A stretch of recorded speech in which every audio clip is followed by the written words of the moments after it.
Excellencies, ladies and gentlemen, dear friends, welcome to the launch of the second edition of the Global Land Outlook released today by the United Nations Convention on Combat Desertification. In a world of profligate consumerism, global supply chains, and a growing population, land resources, our soil, water, and biodiversity are rapidly being depleted. As a finite resource and our most valuable national asset, we can no longer afford to take land for granted. We must move to a crisis footing to address the challenges and make land focus. Land restoration aims to reverse land degradation through a variety of activities that revitalize our soil, watersheds, and natural ecosystems. We must prevent damage to the land, and in other words, we must stop the bleeding. At the same time, we must act decisively to reverse and recover what we have lost. By restoring land, we restore life, we restore our economies, we restore our communities, and so much more. We cannot stop the climate crisis today, biodiversity loss tomorrow, and land degradation the day after. We need to tackle all these issues together. Land restoration is critical under international agreements that are essential to make meaningful progress towards the Sustainable Development Goals. The ongoing UN decade on ecosystem restoration will help galvanize our efforts and increase the momentum to reignite, recharge, and restore a healthy balance with the natural world. The conditions of land affect everyone, so caring for it is our shared responsibility. This is why the UNCCD, your Convention on Land Degradation and Drought, unites diverse stakeholders, governments, scientists, farmers, private sector, and local communities to support targeted initiatives and restore land and healthy productivity. We know that land restoration is an urgent yet achievable goal, and we know that our investment will pay off many times over. I'm therefore delighted to present the second edition of the Global Land Outlook, focusing on land restoration for recovery and resilience. I hope that this timely report will inspire us, all of us, and take action to address multiple crises of our own by helping countries and communities to design and implement their unique land agenda. Never have these pathways to a safer, just, and more sustainable future is clearly mapped for the world to see. The solution is right beneath our feet.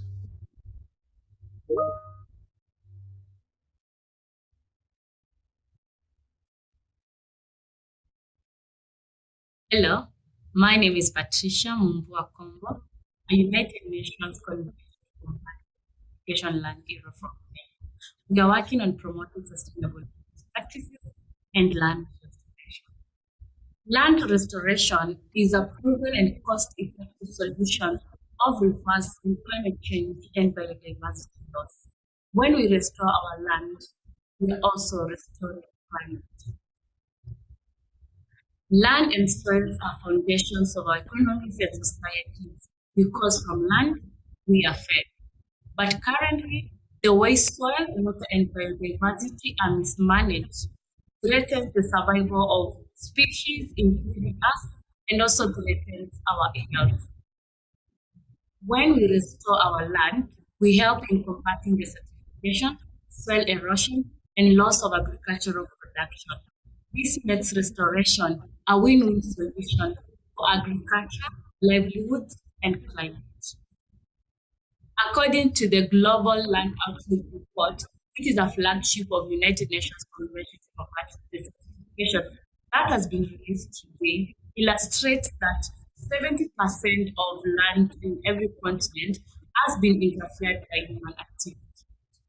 Degraded croplands, drylands, wetlands, and forests comprise 20 to 40% of world's total land area. The world needs to transform how they produce their food.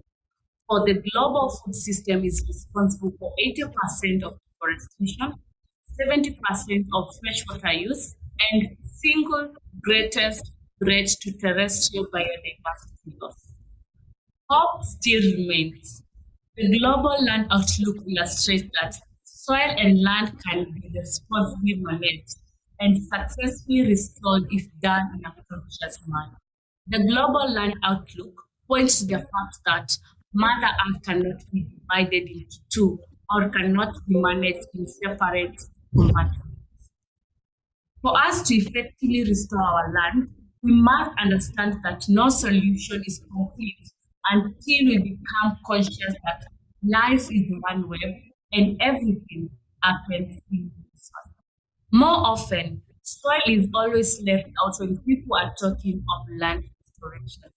Yet, it's the operative link between biodiversity and climate. Therefore, soil should be the main focus for meaningful intervention to solve the intertwined crisis. In addition to shifting to nature positive food production and regaining livelihood, boosting soil health means we are better able to manage water resources, support biodiversity, and store carbon. Now is the time to care for our soil to ensure a more stable and resilient future.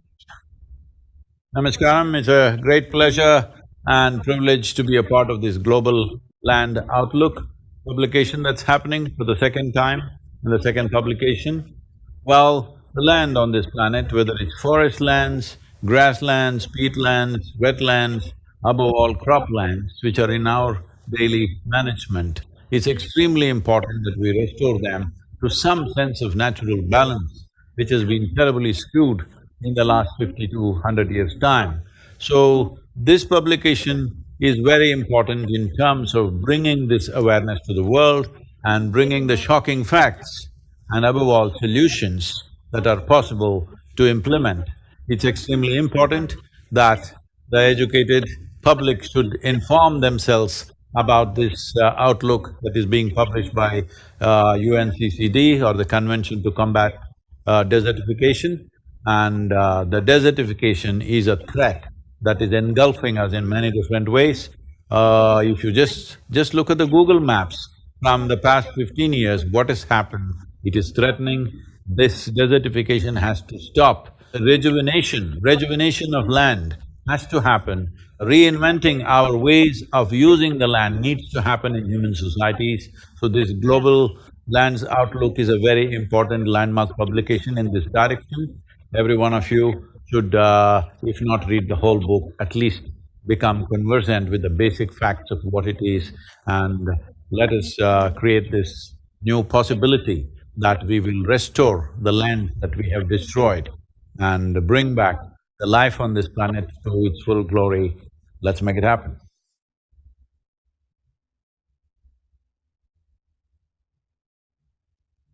Hello, everyone. My name is Sabrina Alba. Land restoration begins with communities, and women are often the ones who hold communities together. Don't have to tell us that twice. Women make up more than nearly half of the world's agricultural workforce, and as such, they hold a vital stake in the health of the land. Yet discrimination related to land tenure, credit access, equal pay, and decision-making often keeps them from playing an active role in sustaining its health. Gender inequality is pervasive. In a majority of the world's countries, laws or customs hinder women's access to land or ownership. Widely, whether it is in Nepal or Somalia, women are denied equal inheritance rights. Through my work as a UN Goodwill Ambassador for IFAD, I have seen that when land becomes degraded and usable land is scarce, rural women are usually the worst affected. They are often more vulnerable to poverty, violence, and hunger. But when women are empowered, entire families and communities benefit, and these benefits can be passed on to future generations. We must urgently change the way both women and land are treated. We must invest in rural women as the custodians of healthy land and thriving communities. The message of the Global Land Outlook report is clear. The recognition of women's land and resource rights will accelerate global land restoration efforts. There's no time to waste. We must restore some 1 billion degraded hectares, including 250 million hectares of farmland by the end of this decade, and we must empower women to be at the forefront of these efforts. Together we can do this. Thank you. For Indigenous peoples, Earth is much more than the name of a planet. It is a living system. Rivers are the blood of Mother Earth. Forest and grass her hair, and wind is her breeze. So land is her skin. And now the skin is sea. This is what the second edition of the Global Land Outlook GLO2 released today told us. According to this incredible work by the United Nations Convention to Combat Desertification, some 70% of all land and on every continent has been already impacted by human activities. Between 20 and 40% on every continent is already degraded. Some soil are even dead. You cannot grow anything on it. Basic land means famine, displacement, and conflict. Not only in the Sahel, in the most desert area, all the globe is at risk. Mother Earth is an old lady, and any consequences here impact everyone there. The COVID crisis recalled us that we are all interconnected, and it is true also for water resources, food security, and biodiversity. Maybe it is complicated for those in the big cities to recall this unique link to the nature. But for poor rural communities, smallholder farmers, women, youth, indigenous peoples, and other at-risk groups, when the land is sick, the consequences are terrible. The good news is that modern development, deforestation, and industrialized agriculture can be cured. Yes, we know how to do that. We, indigenous peoples, as well as many rural communities all over the world, the planet, are land doctors.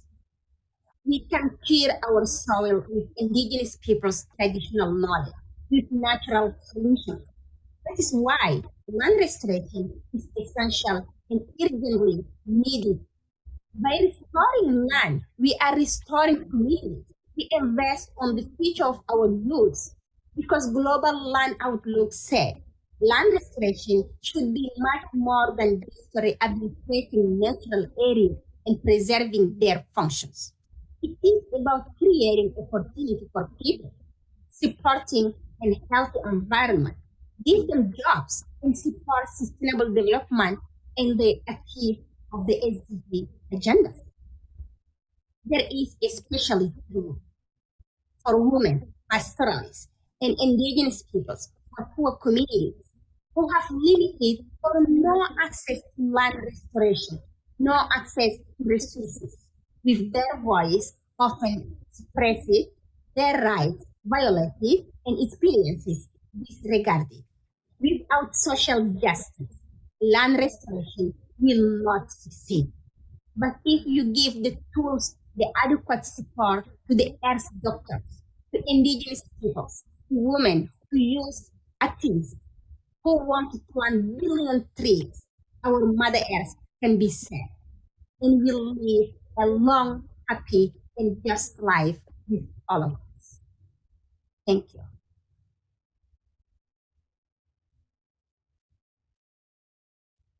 Hi, my name is Vanessa Nakate. I am a climate activist from Kampala, Uganda, a country that has one of the fastest changing planets in the world. As the temperatures continue to rise, the pattern we are also experience longer and hotter dry spells. This makes food and water scarcity for so many people who have agriculture for survival. Lack of rain means hunger, starvation, and death for so many people. And extreme rainfall food is the ultimate survival for so many, and so is the water. But our water sources are drying up, and our food is being destroyed in farms. That's why everyone needs to rise up and speak out for climate justice, land restoration, and solution, because our livelihoods are dependent on that. that we drink. Thank you. The second edition of the Global Land Outlook, UNCCD's flagship publication released today, makes it very clear that business as usual is no longer a viable option when it comes to our approach to land. Half of global GDP, or $44 trillion of economic output, is highly or moderately dependent on natural capital and ecosystem services. A key risk factor is land degradation and associated resource scarcity. Up to 40% of the Earth's land area is already degraded, affecting half the world's population, with severe consequences for food and water supply and increased vulnerability to droughts, diseases, and other disasters. Our global food system alone is responsible for 80% of deforestation, 70% of fresh water use, and the single greatest cause of terrestrial biodiversity loss. In this context, business must urgently adopt regenerative, climate resilient, and nature positive economic models. This means focusing on conserving and restoring natural areas and transitioning to nature positive business models in food production, supply chains, and urban infrastructure. As the report makes clear, sustainable and regenerative approaches to land and water management and restoration are technologically feasible and profitable. These approaches can deliver benefits to business from maintaining and enhancing revenues, reducing costs, building reputation, and leveraging new finance and investment opportunities. Globally, the returns from a restoration economy that reduces greenhouse gas emissions, land degradation, and biodiversity loss are estimated to be worth $125 to $140 trillion, about 1.5 times the global GDP. There are many great examples around the world of ecopreneurs who have already seized this opportunity and put land restoration at the heart of their business models. But this now needs to become mainstream, with the right incentives, standards, and de-risking policies, so that we can shift our entire economy with new awareness of dependencies and impact, leading to action and investment for short-term recovery and long-term resilience.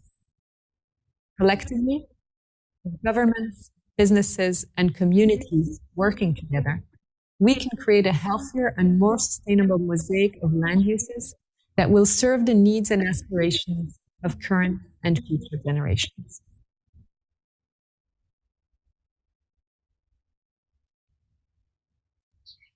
Hi, my name is Louise Mabula from the Philippines, and I'm the founder of the Cacao Project, which is my social venture that works to build regenerative, climate-adaptable, and resilient livelihoods for farmers in the country through regenerative agroforestry. We've worked with over 200 farmers, planting 100,000 trees to reforest over 100 hectares of land. And we provide farmers with the skills, training, and resources they need to diversify their livelihoods and build economic agroforests that work with nature to produce their harvests. Agriculture has been known to contribute to up to a third of global greenhouse gas emissions that are causing climate change, while conversely, our goal is to require 70% more food by 2050. And with an aging population of farmers worldwide, young people hold the key to innovative and comprehensive solutions that can usher in this decade of restoration. And it also means that driving change through entrepreneurial and food systems holds a third of the solution to end the climate crisis, while creating a green economic recovery for vulnerable populations. And we recognize that young people have the capacity to drive environmental restoration through means like agriculture and entrepreneurship, and that there is an urgent and dire need to funnel actions, efforts, and investment into grassroots initiatives that work within the local cultural context of communities to integrate environmental protection into our daily lives.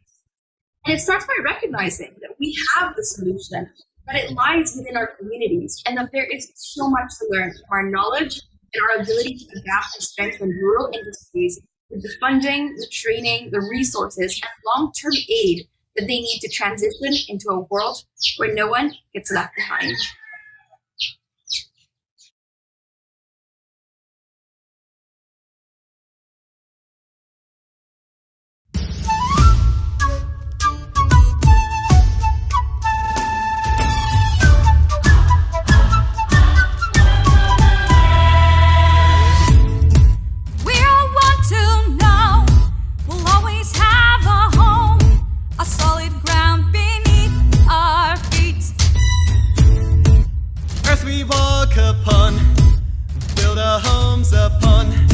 She can provide our every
La salud de nuestra tierra y la salud humana están estrechamente interconectadas.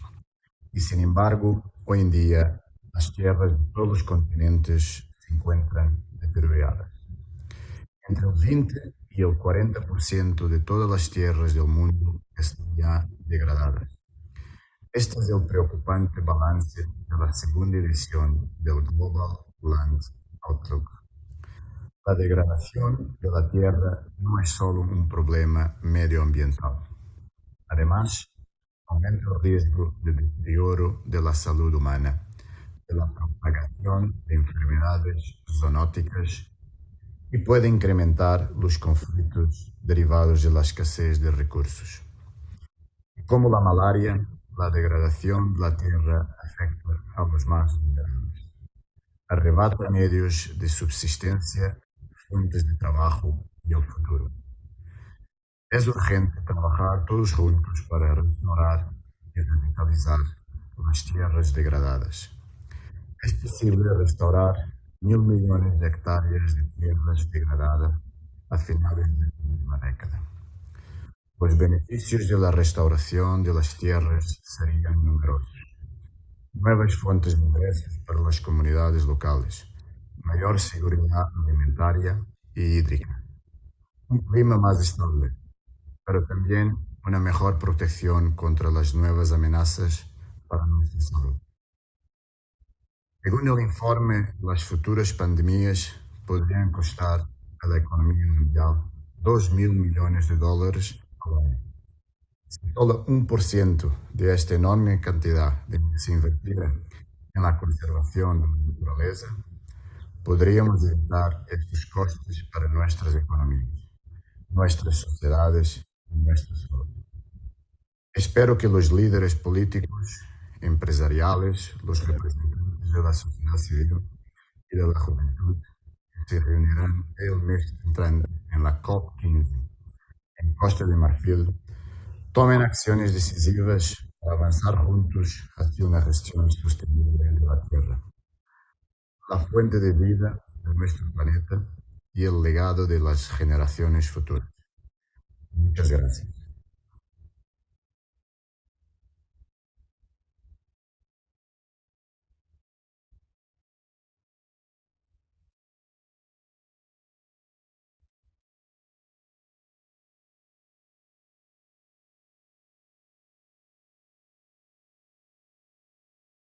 Mi nombre es Juan Cabandier, soy el ministro de Ambiente y Desarrollo Sostenible de Argentina y creo que es muy bueno tener un encuentro de diálogo y búsqueda de consensos.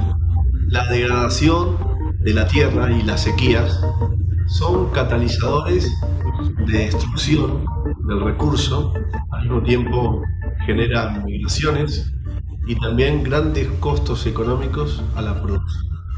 Por eso estamos en la instancia donde ya no alcanza con conservar, tenemos también que restaurar.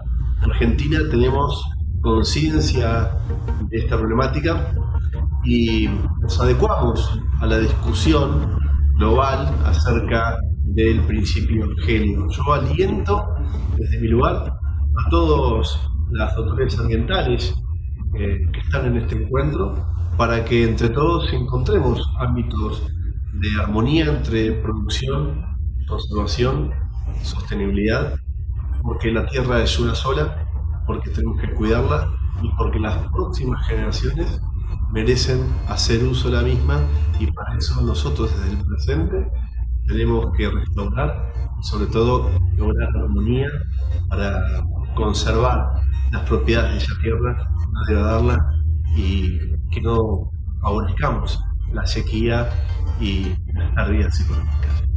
Muchas gracias, saludos a todos y ojalá que este encuentro sea propicio para seguir avanzando en el cuidado del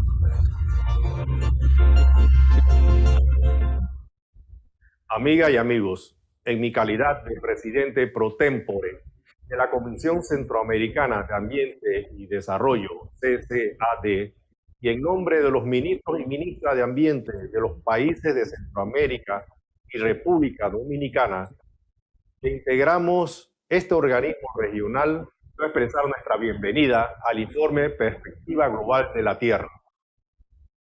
El contenido del informe es sumamente importante y muy pertinente en momentos en que nuestros países enfrentan una crisis por los efectos del cambio climático que ya está teniendo impactos severos en más de 10 millones de personas que habitan el denominado corredor seco centroamericano y las zonas áridas de la República Dominicana. La mayoría de las comunidades rurales en estas zonas dependen de la agricultura y las plantaciones forestales para su sustento, los cuales son extremadamente sensibles a los impactos climáticos, específicamente aquellos que intensifican la pérdida de servicios ecosistémicos como la producción y conservación de agua. A esto se suman los últimos eventos hidrometeorológicos extremos que han exacerbado los índices de pobreza, la inseguridad alimentaria y los movimientos migratorios masivos. Como Comisión Centroamericana de Ambiente y Desarrollo, priorizamos la atención al fenómeno de la sequía. Desde hace varios años, los países de Centroamérica y la República Dominicana hemos estado realizando y promoviendo la restauración del paisaje como un proceso a largo plazo que tiene como resultado la recuperación de la integridad ecológica, el mantenimiento y la provisión de servicios ecosistémicos, así como el mejoramiento de los medios de vida locales de las comunidades que habitan ecosistemas deforestados o degradados. Desde 2020, junto con el Consejo Agropecuario Centroamericano, impulsamos la iniciativa Construcción de Resiliencia en la región SICA, bajo un enfoque sinérgico entre la mitigación y adaptación, enfocándose en el sector agricultura, forestería y otros usos de la tierra, conocido como Iniciativa FOLU 2040, a través de la cual nuestra región se ha comprometido a conservar y restaurar 10 millones de hectáreas para el año 2030 y alcanzar la carbono neutralidad en el sector FOLU de la región para el 2040. En tal sentido, la iniciativa FOLU construye y fortalece un proceso de sinergia regional que permitirá mejorar el diálogo y el trabajo conjunto entre las autoridades ambientales y las autoridades del sector agrícola, profundizando agendas colaborativas y acciones complementarias en el territorio y con los actores del desarrollo. Adicionalmente, entre 2020 y 2021, la CCAD ejecutó un programa regional de formación de capacidades dirigido a actores gubernamentales, académicos y de la sociedad civil para fortalecer sus capacidades para la aplicación de un enfoque de gestión integrada de las sequías, así como el desarrollo de lineamientos regionales para la formulación de políticas de gestión de la sequía. A final del 2021 firmamos con la Secretaría de la Convención de Naciones Unidas de Lucha contra la Desertificación un acuerdo que establece un marco de acción conjunta con el fin de promover la cooperación en la región para combatir los problemas de degradación de la tierra, sequía y escasez de agua.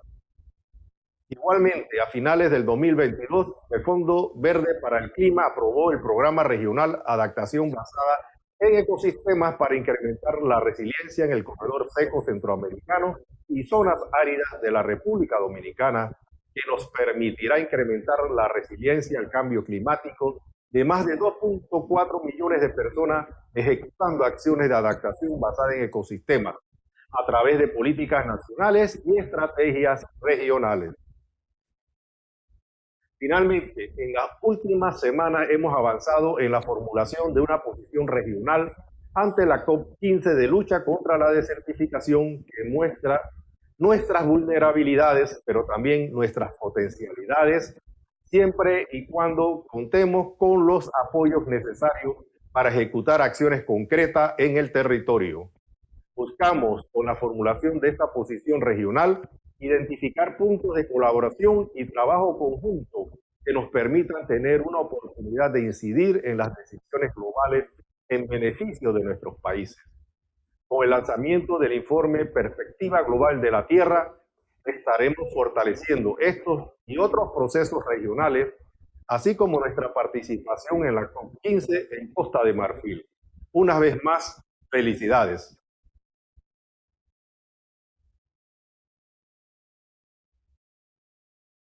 Great news from the United Nations Convention to Combat Desertification.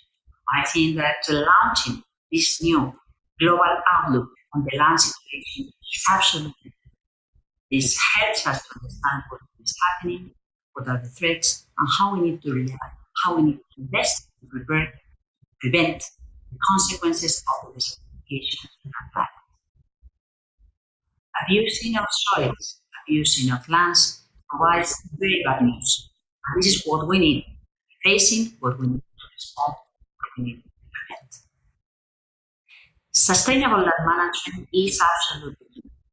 And this landmark report being provided by the Executive is a very important tool so to decide how we need to invest, how we need to design our own policies.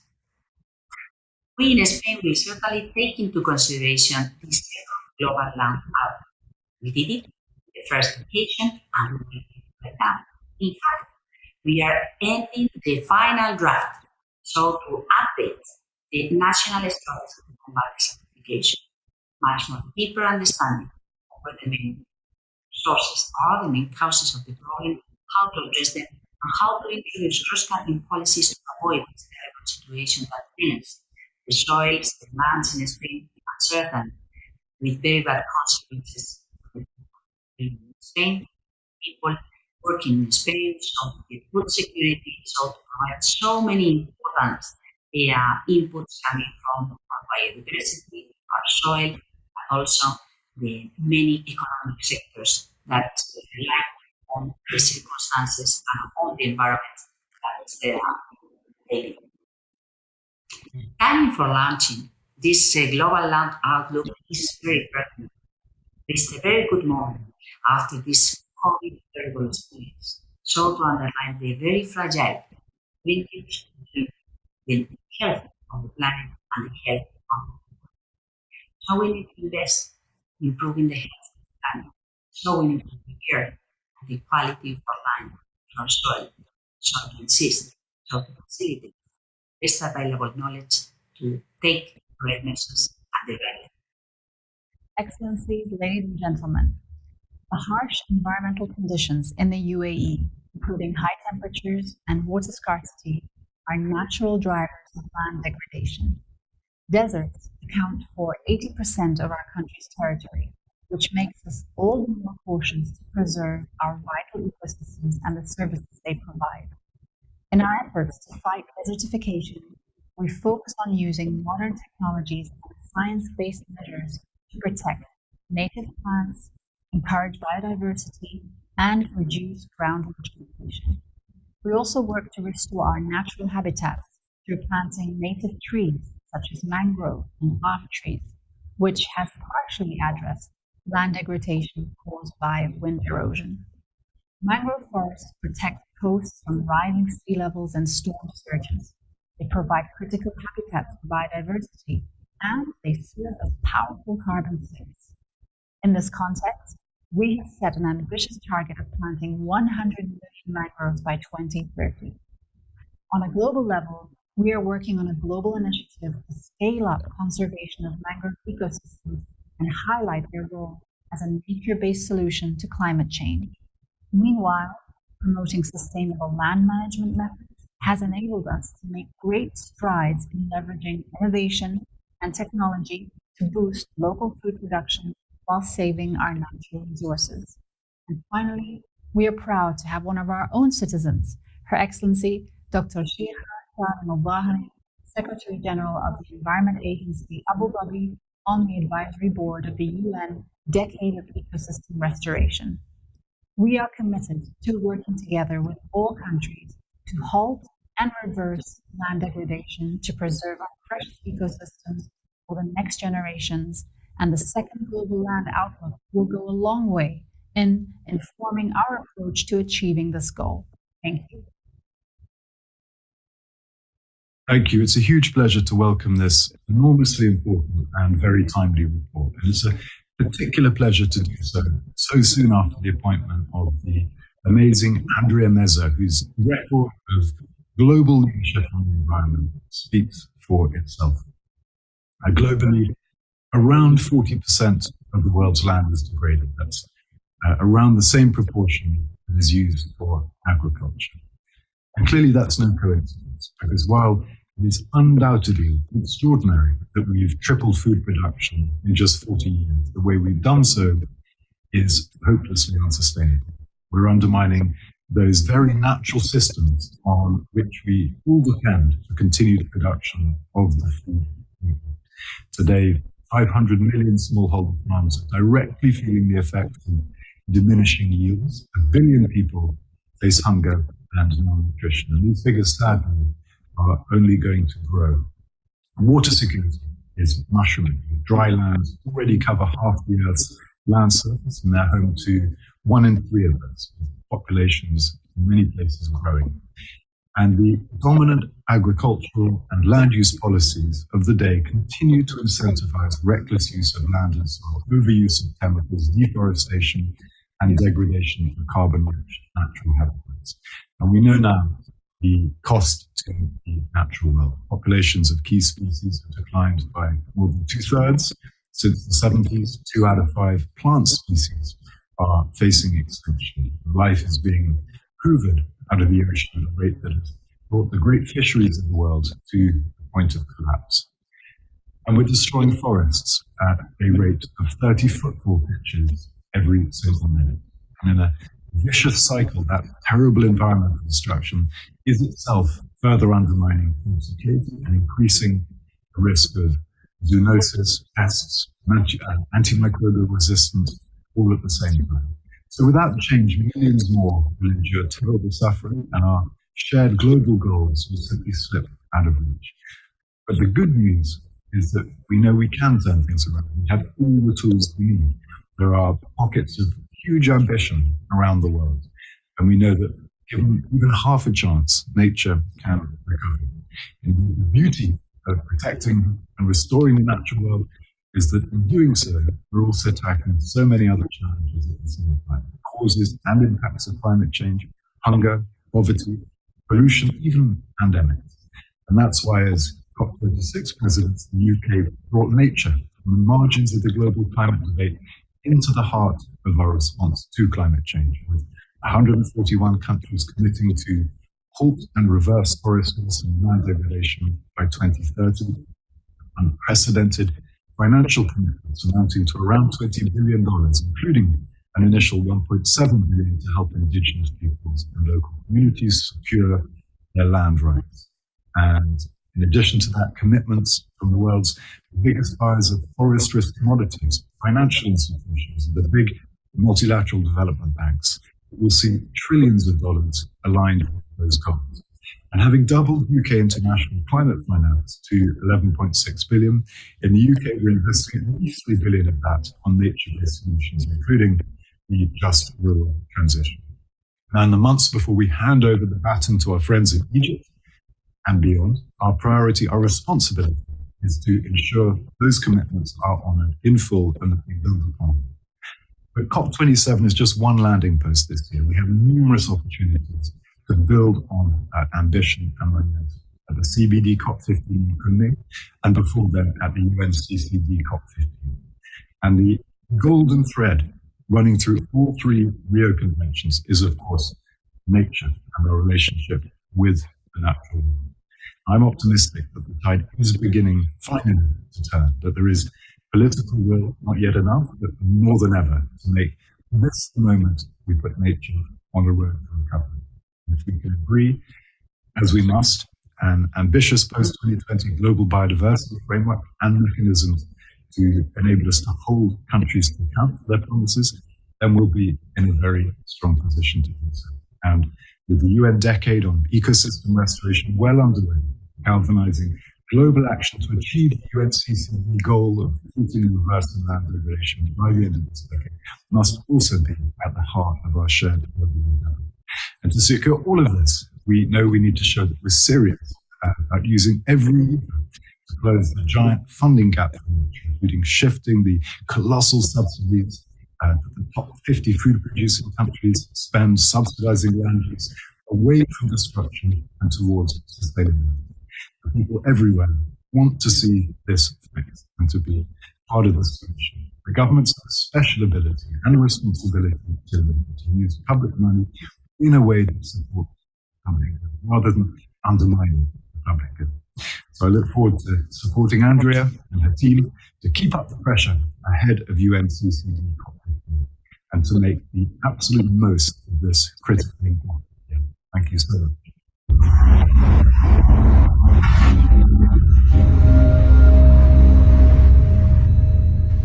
Good morning. It's my pleasure to participate virtually in the launch of the Global Outlook on Land, Restoring Land, Restoring Life. There's no doubt that the pressure that is happening on our natural resources is definitely and drastically affecting our land and the ability of the land to provide its services to the people and to the planet. Egypt, as other countries, is among the most vulnerable countries in the region that has been suffering and is suffering from the impact of climate change on land. Also, the increase in population, rising from 20 million in 1950, that reached more than 100 million in 2019, had made more pressure on our land and also pressure on our water. Given that Egypt is a country that is a high stress for water, this means that for each year, the scarcity of water affect the production scheme and affect the development process of Egypt. And definitely, it is considered one of the major obstacles to the development of the agriculture sector that is responsible for the consumption of around 80% of the available water. Egypt recognized that land degradation is a critical component in the main three environmental crises: land degradation, climate change, and biodiversity. And for that reason, Egypt has launched its presidential initiative during the CBD COP14, calling for the world for a coherent approach for addressing biodiversity loss, climate change, land and ecosystem degradation.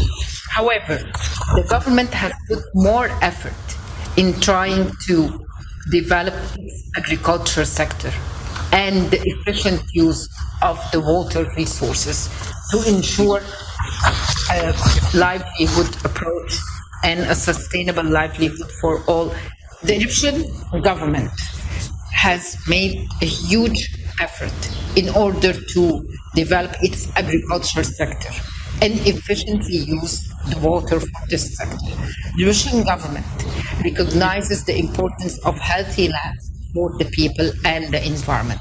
That's why we have made the commitment for several ambitious targets to be achieved by 2030, improving productivity and carbon stock of about 3,342 square meter of cultivated area, restoring and improving the productivity of 11,666 square meter of cropland, using the modern agriculture technique and sustainable land management practices in the northern area, rehabilitating and increasing the productivity of 8,000 square meter of rangeland and rain-fed areas using sustainable land management in the northern coastal area, and rehabilitating and increasing the productivity of 7,500 square meter of the cropland using sustainable land management practices in the western desert area.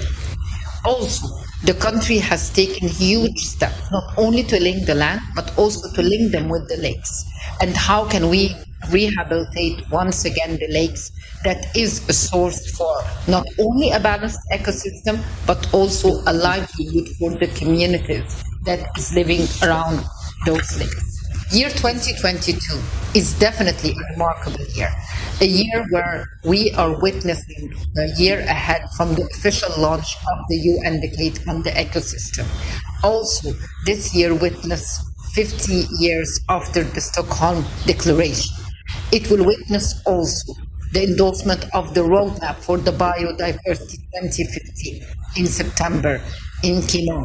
And definitely it will witness the UNCCD COP that will take place also this month. But it will also witness the climate change COP 27 in Sharm el-Sheikh. All are linked and connected together. And we need to start thinking, how much do we have from our land to serve our people? How much do we have from our land in order to serve this planet and sustain the livelihood from this planet? I do commend that there will be more deliberation and discussion on the launch of the global outlook on land, restoring life, and try to make those connections and bring the science to the people and bring the people to the policy. and playing the government and the civil society and the private sector all together. And this could be further exemplified by the end of this year in Sharm el-Sheikh in COP27, the COP for implementation, where there will be more opportunities in order to show that what we implement can be further replicated and upscaled. And in doing so, we are restoring the land and restoring life. And together, we are in the journey for the fight against climate change. We look forward to receiving you all in Sharm el-Sheikh and launch together a number of initiatives that would restore our land and efficiently use our water and definitely provide food for the people and the future generations. Thank you.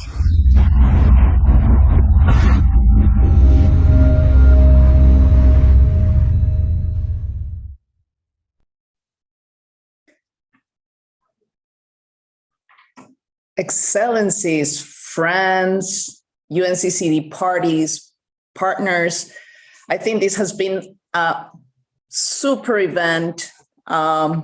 We have been hearing a lot of inspiring messages coming from world leaders, sharing their views and the challenges, but also the possible solutions that we have to face land degradation and desertification.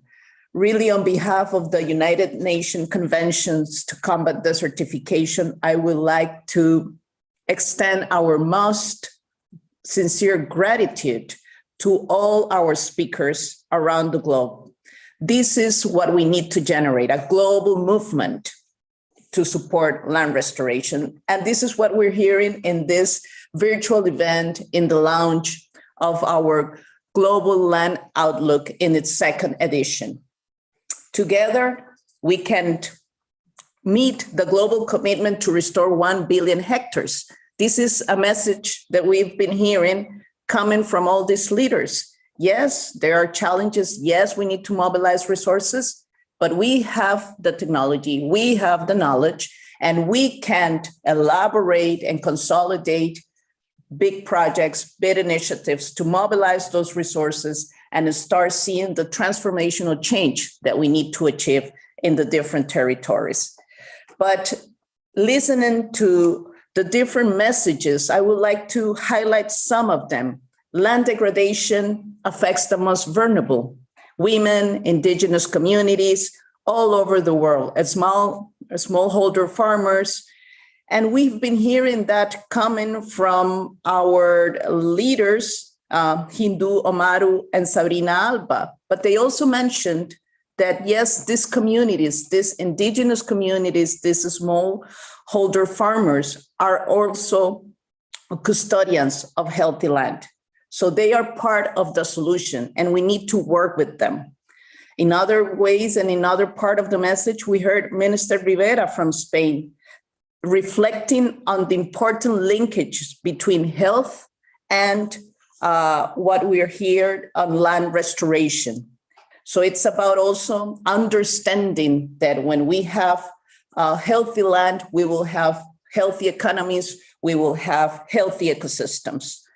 But it's understanding also all the linkages that we have and the opportunities to address the multiple challenges. And we heard from Zach Goldsmith that with land restoration, we can address at the same time climate change, hunger, pollution, and even pandemics. This is so powerful. And this is why it's so important to have this systemic approach. It's understanding that it is to work together to achieve the different goals that we have within the three conventions. And this is a message that was repeated many times by different ministers. We also heard from the Minister of Egypt, from Jasmine, all the challenges that we're facing in terms of water scarcities, but at the same time, recognizing this coherent approach, and there are many coherent initiatives that we can bring concrete solutions and address all these different challenges at the same time. But she mentioned a very powerful phrase, that it is so linked also to the report. She says, bring science to the people. And this is what our GLO in its second edition is doing. And also, it's about bringing the private sector. And we heard from Nicole from the World Economic Forum that land restoration should be at the heart of every business model. It's understanding that this also makes a lot of economic sense because it generates returns. We can be implementing a lot of measures that can generate efficiencies in the different business models and at the same time generate more returns. So it makes a lot of sense also to bring the business community to be part of this movement. But it's about also understanding the different realities. And it was very important to be hearing what was said, but the different ministers, the one from Panama and talking on behalf of the Central American region and how it is affecting right now land degradation, all the dry corridor. And they were giving these strong messages about the importance of also implementing regional projects to address and to transform the land. So there are incredible proposals coming from that region in terms of restoration. And from Argentina, the importance of transforming our food systems and at the same time working towards doing this landscape management. And these are part of the solutions that we are hearing. And we also heard a very impressive initiative coming from UAE talking about mangrove restoration and how to transform and work in deserts, but at the same time planting native trees with these huge mangrove initiatives. But it is not only about politicians, it's not only about governments, it's about engaging civil society, it's about engaging the youth. And this is why it's so important that we are hearing concrete messages coming from spiritual leaders like Sadhguru or sport personalities like Luis Figo that calling us and saying, we will be together in Abidjan very soon. We want to see the real commitments. We need to see and to catalyze actions all over the world. But of course, and I think it was so inspiring to hear our land ambassadors talking about ecopreneurs, working with farmers in different areas, and also coming from our land ambassadors. So I think that it has been a very inspiring session with powerful messages. The challenge is big, but we have the technology, we have the solutions. Let's work together to mobilize the resources that we need to scale up projects and to do this transformational change. So with this, we now conclude this virtual lounge. Thank you to everyone that has made it possible. Let's continue working united for land. And now we will move to our press conference for the registered media representatives. Thank you all.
a home, a solid ground beneath our feet.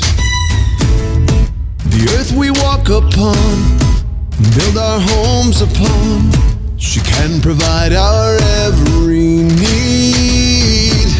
But we need to stop and look around and marvel at all its beauty.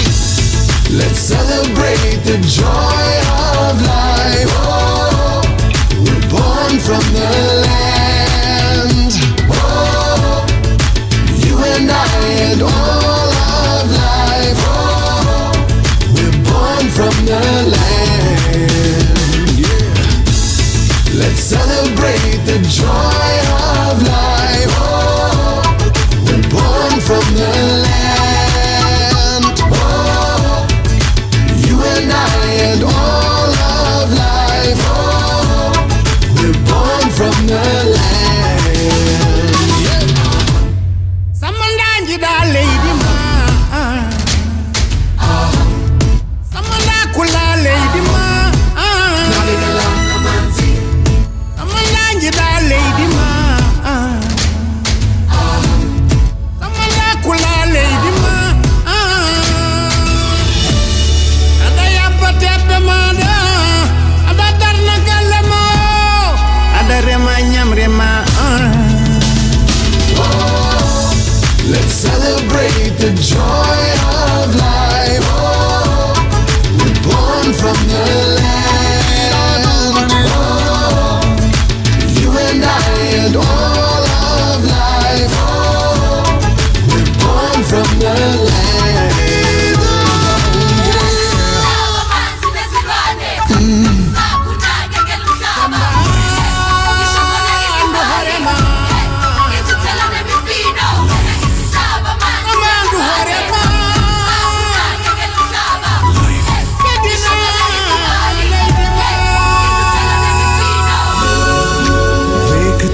ਜ਼ਰਾ ਤੈਨੂੰ ਜੋ ਵੀ ਚਾਹੀਦਾ ਤੇਰੇ ਪੈਰਾਂ ਦੇ ਹੈ ਥੱਲੇ ਪਿਆ ਸੋਚ ਤਾਂ ਜ਼ਰਾ ਉਸ ਤਰ੍ਹਾਂ ਹੋ ਦੁਨੀਆ ਹੋਵੇ ਜਿਸ ਤਰ੍ਹਾਂ ਦਿਲ ਤੇਰਾ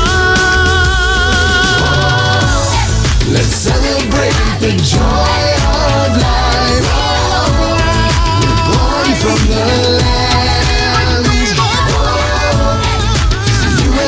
And all of life, we're born from the land.